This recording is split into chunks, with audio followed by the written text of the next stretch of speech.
जनपद संभल के थाना धनारी क्षेत्र में 21 तारीख को पुलिस को सूचना मिली कि एक राजपाल नामक व्यक्ति जिसको अपने घर से कुछ उसके जानकार लोग हैं यहाँ से लेके गए किसी अन्यत्र जगह पे और वहाँ ले जाके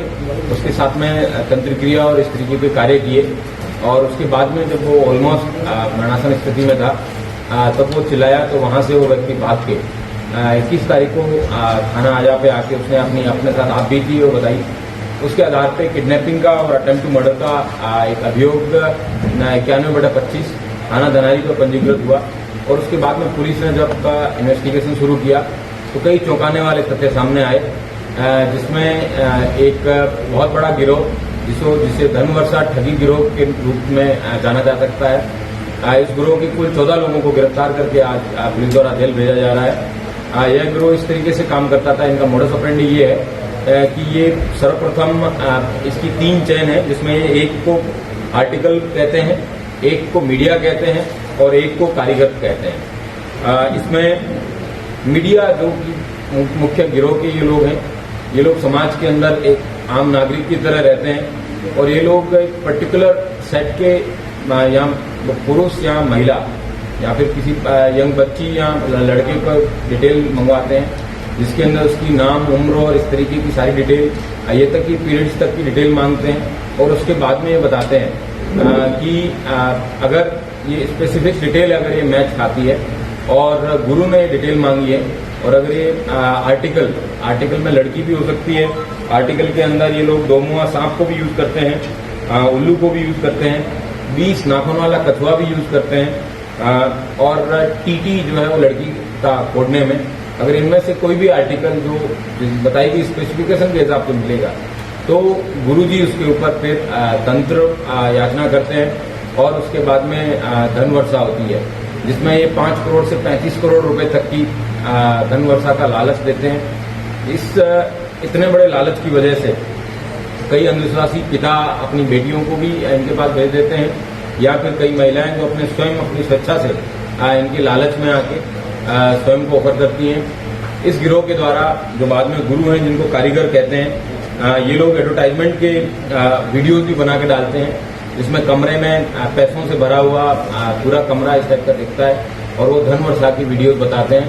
उससे लोगों को वो वीडियो दिखाने के बाद में महिलाएं या फिर अन्य लोग इस लालच में आ जाते हैं और यहाँ तक कि जिन लोगों का शोषण होता है वो लोग भी स्वयं इसमें पार्टिसिपेट करने के लिए पैसे भी देते हैं तो अपना आर्थिक शोषण भी होता है उनका और शारीरिक शोषण भी होता है। और इस तरीके से ये शारीरिक शोषण करने वाले और ठगी का जो गिरोह है जिसमें मीडिया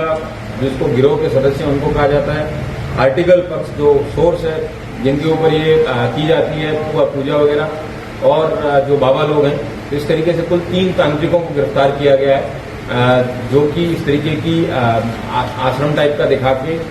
माहौल बना के वीडियो में एडवर्टाइज करके लोगों को लुभाते थे। उनको गिरफ्तार किया गया है। इनके द्वारा ये बताया गया कि इनके द्वारा शुद्ध रूप से ये ठगी की जाती थी और लोगों को पागल बनाने और स्वयं के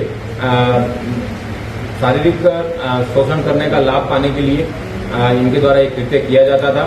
और इस तरीके से ग्रुप में कुल 14 लोग गिरफ्तार करके जेल भेजे गए हैं। इन लोगों में ये एटा के रहने वाले हैं, इनमें कई लोग आगरा के रहने वाले हैं, कई लोग फिरोजाबाद के रहने वाले हैं। यहाँ तक कि इसमें कई पढ़े लिखे लोग जो कि रेलवे में स्टेशन मास्टर तक के पद पर आसीन है। इसमें इनके पास से कई इंक्रिमिनेटिंग वीडियोज जिसमें पोर्नोग्राफिक मटेरियल भी है। इसके अलावा वाइल्ड लाइफ के कई सारे ऐसे उल्लू हुए या फिर जो एंडेंजर्ड या फिर ऐसी वल्नरेबल स्पीसीज है जिसमें कछुए वगैरह हैं, उन सबके भी फोटोज और इनके पास फिजिकली भी वो चीज़ें मिली है। पुलिस ने इसमें वन विभाग के भी जो रिलेवेंट सेक्शन है वाइल्ड लाइफ के, उनमें भी अभियोग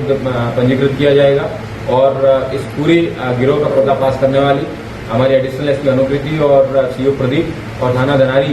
की लीडरशिप टीम को भी 25,000 रुपये का इनाम भी मेरे द्वारा दिया जाएगा। सर, इसमें 2 सवाल है। तो गैंग कब से ऑपरेट हो रहा था, कितने लंबे और कितने अब तक सामने आए लड़के लड़कियां और ये गैंग जो है पिछले 7-8 साल से ऑपरेट कर रहा है और इसमें कई दर्जनों लड़कियों के शोषण होने की बात प्रकाश में आई है। अभी तक पुलिस को एक लड़की का ही स्टेटमेंट है वो मिल पाया है। पुलिस द्वारा प्रयास किया जाएगा कि अन्य जो जिन लोगों के साथ शोषण हुआ है उन लोगों की डिटेल्स पुलिस को मिली। सर गैंग का मुख्य कार्यक्षेत्र गैंग का मुख्य कार्यक्षेत्र एटा आगरा फिरोजाबाद की तरफ रहा है, जहाँ के एक व्यक्ति को उठा लिया गया था। उस व्यक्ति द्वारा पुलिस को सूचना दी, उसके बाद में पुलिस ने इनका आश्रम इन्होंने बताया जो आपने बोला, वो आश्रम कहाँ पे सेटअप किया? ये आगरा में ही अपने ही आवास में विभिन्न प्रकार के डाक कमरे के अंदर थोड़ी सी लाइट जला के वहाँ नोट्स वगैरह दिखा के इस तरीके का कार्य करते हैं। कुल मिला के अभी तक पिछले 7 से 8 सालों में जो अभी इनिशियल स्टेज पे होगी, कितनी लड़कियां हैं जिनको इन्होंने एक्सप्लॉइट किया लगभग, या फिर उसमें माइनर भी हैं जिनको इन्होंने एक्सप्लॉइट किया पुलिस? बिल्कुल, ये स्पेसिफिकली इस चीज को इंश्योर करते हैं कि माइनर किसी भी लड़की का शोषण ना हो, क्योंकि इनको पता है कि बाद में चाहे कंसेंट,